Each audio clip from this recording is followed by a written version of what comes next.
Hi everyone! And yes, finally we arrived at Changi Airport around 12 a.m. or before that, I think.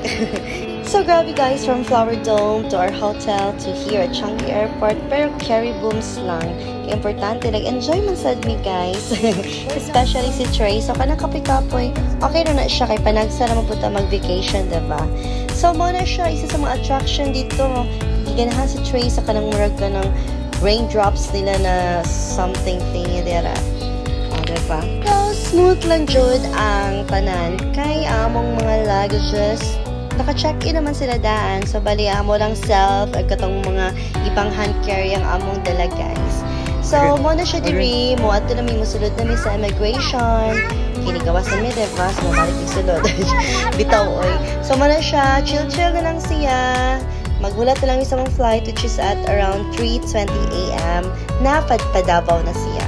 So, mo na nakasunod na mi sa, after sa immigration. Then, daghan kasi mga attraction din na okay po ning Changi Airport, no? Okay, daghan kasi mga garden, nga nadjud po yung mga aquarium. So, nice sila, malingaw sa ang bata. Giganahan kay si Trey sa mga isda, sa talang mga unsa-unsa padera. Plus, nadjud yung favorite, ang Eiffel Tower na gusto niya o permanente niyang gina-build with the use of his Minecraft blocks. So, mana siya, nindot siya. So, at this time, guys, we're on our ways padulong sa among gate kung asa among flight, which is the Scoot Airline. So, padulong namin dito, para dito na lang mag-relax, mag-chill while waiting. Kay para okay na tanan. Anyway, nakapag-dinner naman po me. Kato mong gi-take out na food sa Shake Shack dito sa Gardens by the Bay. Dito na naman siya gikaon sa hotel pina-update. So, diri, wala na. Chill-chill na lang. So, pa si Trey, nakakita laing kalingawan na siya new friend. Kaning super cute na robot cleaner nila. Nalingaw si Trey sunod-sunod, guys. Murag, daghan man yun na sila, pero gisundan-sundan yun ni Trey kaning isa na padulong ito sa mong gate. As in, murag yun yung gisundan ay until nakita siya ning isa ka puti na nakipag-chika po na akong anak ay tabian sa liwat sa inahang, o, diba?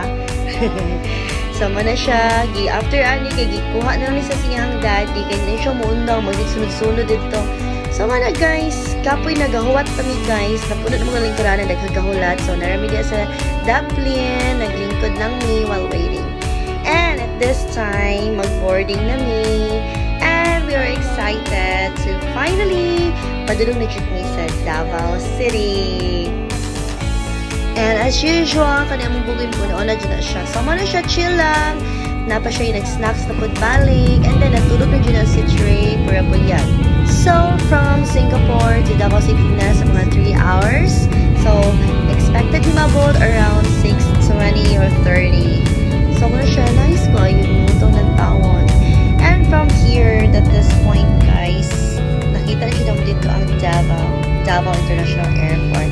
It's good to be back home because there's no place like home. Kaya ako guys, di ko taga-dili akong ba na may taga-Davao, but dili na jud me nagkuhag balay and everything tanan. So, I call this place my home. A very home sweet home. So, yes, muna siya guys.